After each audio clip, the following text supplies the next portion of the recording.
What's up, everybody? Chris Pennell here. We're going to my running back tier rankings for week 15 of the fantasy football season. If you enjoy, make sure you like down below. Subscribe to the channel if you're brand new. Let's dive right into it. But as always, we'll start with the S tier, and this is reserved for one man only. That is Christian McCaffrey at the 49ers. There is no better situation as running back than there is for CMC. This team is elite. They're probably going to go to the Super Bowl.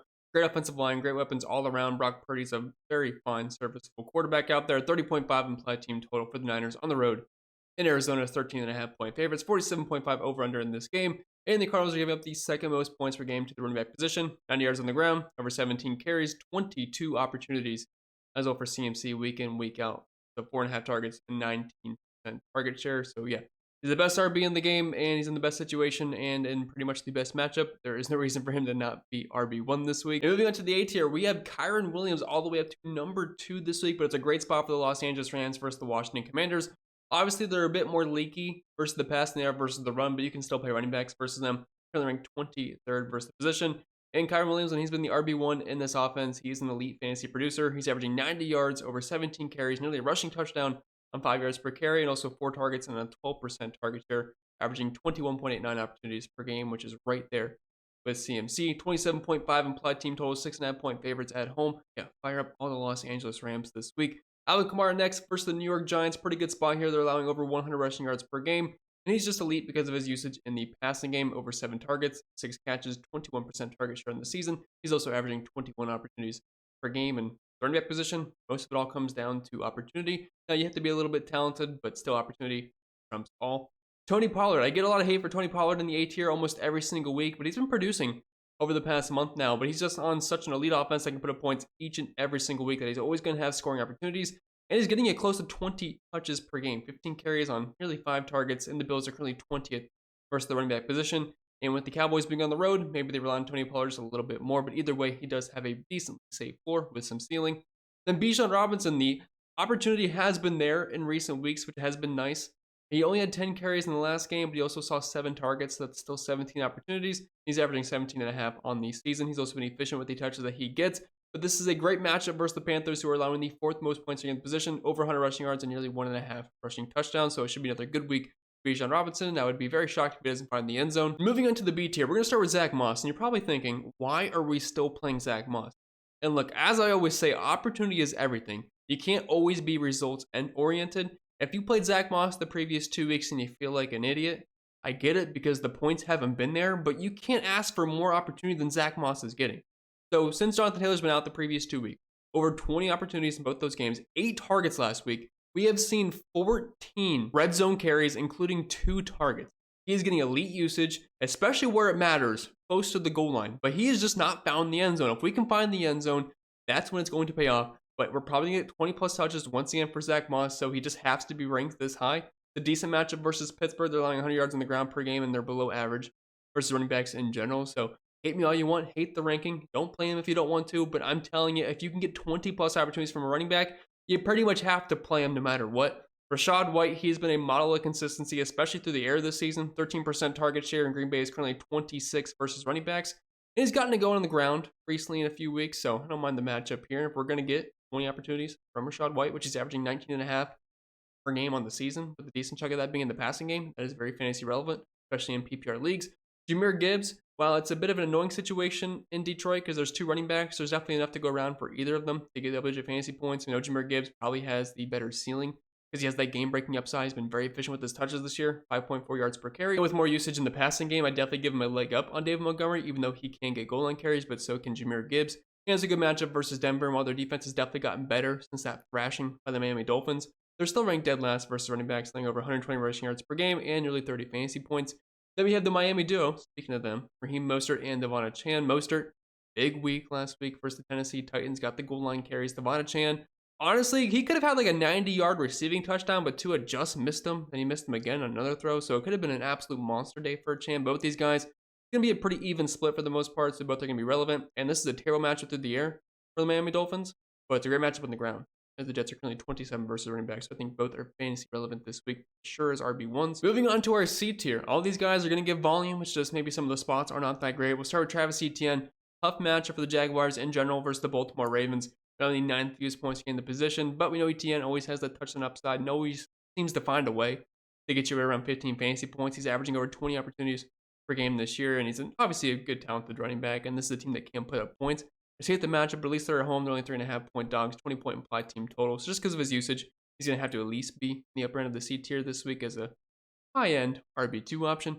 Dave Montgomery, like I said, he's always going to be similar to Jahmyr Gibbs, but I'm going to typically give Gibbs the leg up just because he has that pass catching up, so that Dave Montgomery doesn't really offer you. Only a 5% target share in the season, but he's averaging a touchdown per game. He's always going to have goal line opportunities, and we should have some here at home versus Denver.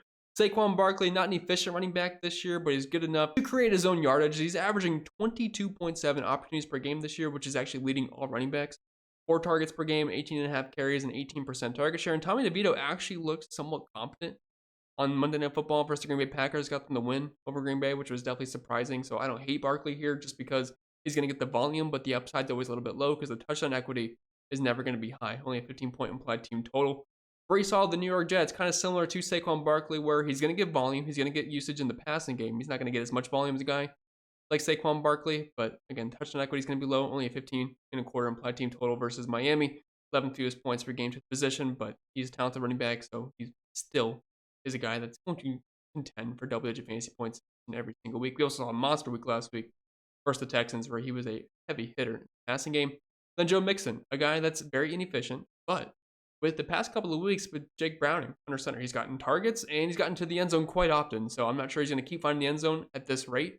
And the matchup versus Minnesota is not very good. They're only allowing 69 rushing yards per game, but we're going to get 15, 20 touches out of Joe Mixon with a decent chunk of that being in the passing game.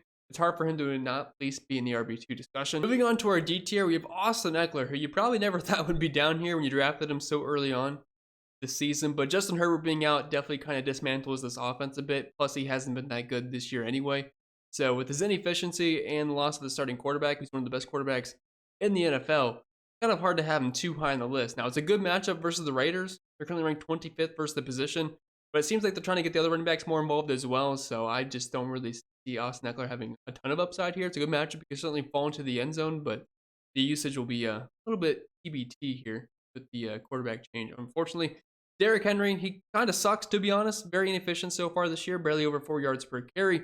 And if you played him on Monday Night Football, obviously you were happy with the production, but let me tell you, he just gets lucked out on these 1-yard touchdowns, because if he's not getting those 1-yard touchdowns, the yardage on the ground is just really not going to be there. He is averaging 60 on the season, but the days of him just getting 100 plus and 2 touchdowns almost every single week are pretty far gone at this point. DeAndre Swift gets a good matchup versus Seattle. The only problem is he lacks touchdown upside because we know Jalen Hurts is going to steal all the goal line touchdowns. He's been efficient though, 4.6 yards per carry, and they're allowing the 5th most points per game to the position, so I think he has some fantasy relevancy this week. Javonte Williams, the Denver Broncos, it's a 3 running back rotation, but he is the number one that you would want. He's averaging over 17 touches per game this year, a little bit involved in the passing game, and right around 15 carries. Brutal matchup versus Detroit, that's why he's so low this week, but he'll still get enough touches to be relevant. Then James Cook, a big week versus the Kansas City Chiefs. Much tougher matchup here versus the Dallas Cowboys, who are actually allowing the fewest points per game to the position, so that's why he's going to be a little bit lower this week, but he's been efficient with his touches this year. He's also been involved in the passing game quite nicely, 30 yards per game, and getting a rate around 12 carries as well, close to 5 yards per carry. And Josh Jacobs, he is pretty much just a volume hog because he has been horribly inefficient this season, 3.5 yards per carry, but he's averaging 21.92 opportunities per game, which is the second most, tied with Christian McCaffrey and only behind Saquon Barkley, but a putrid 3.5 yards per carry, like I said. Quarterback play is obviously pretty gross, and there's just not that much touchdown upside in this offense. And we just saw versus the Vikings, 3 points scored in that game overall. And then finally, we have the F tier. We just have stragglers that are going to see carries in their respective offenses. So if you have to start these guys, at least they're going to be on the field getting touches. So Jalen Warren, Najee Harris, bit of a split here for sure. Warren's the more exciting running back, but Najee Harris is always going to have those goal line opportunities. Decent matchup here versus the Indianapolis Colts, allowing the 3rd most points in the position, over 100 rushing yards and 1 rushing touchdown per game. So both these guys do have some relevancy this week at least. And Jalen Warren on the season, 5.6 yards per carry. Obviously, the volume's not as high though. Zeke absolutely crushed versus the Pittsburgh Steelers on Thursday Night Football. Will he be able to repeat that? Probably not versus Kansas City, but we just saw James Cook have a pretty good game, and he was highly involved in the passing game, which is nice as well. I believe he started the game off with a 15-yard receiving touchdown. So if we're going to have similar uses for Zeke, he's definitely startable this week in deeper leagues. Jerome Ford, we know Kareem Hunt's still there, but he is the RB you want in this offense, and he's pretty much a double-digit machine for our PPR league, so I'm fine with Jerome Ford this week. Not a great matchup for Chicago, only allowing 60 yards per game on the ground, but do kind of give it up in the air a little bit, which Jerome Ford certainly has that upside. 6 catches, 60 receiving yards. Brian Robinson of the Washington Commanders, him and Antonio Gibson both are fine versus the Rams. I wouldn't say I love the matchup, but both guys are going to see the field and we'll see targets. And I expect them to be trailing in this one, 6.5-point dogs. So I'm fine with either because we have seen Robinson pop off quite a few times so far this season. AJ Dillon, not sure Aaron Jones is going to be back or not. It's probably safer to assume he's not going to play because he just keeps missing games.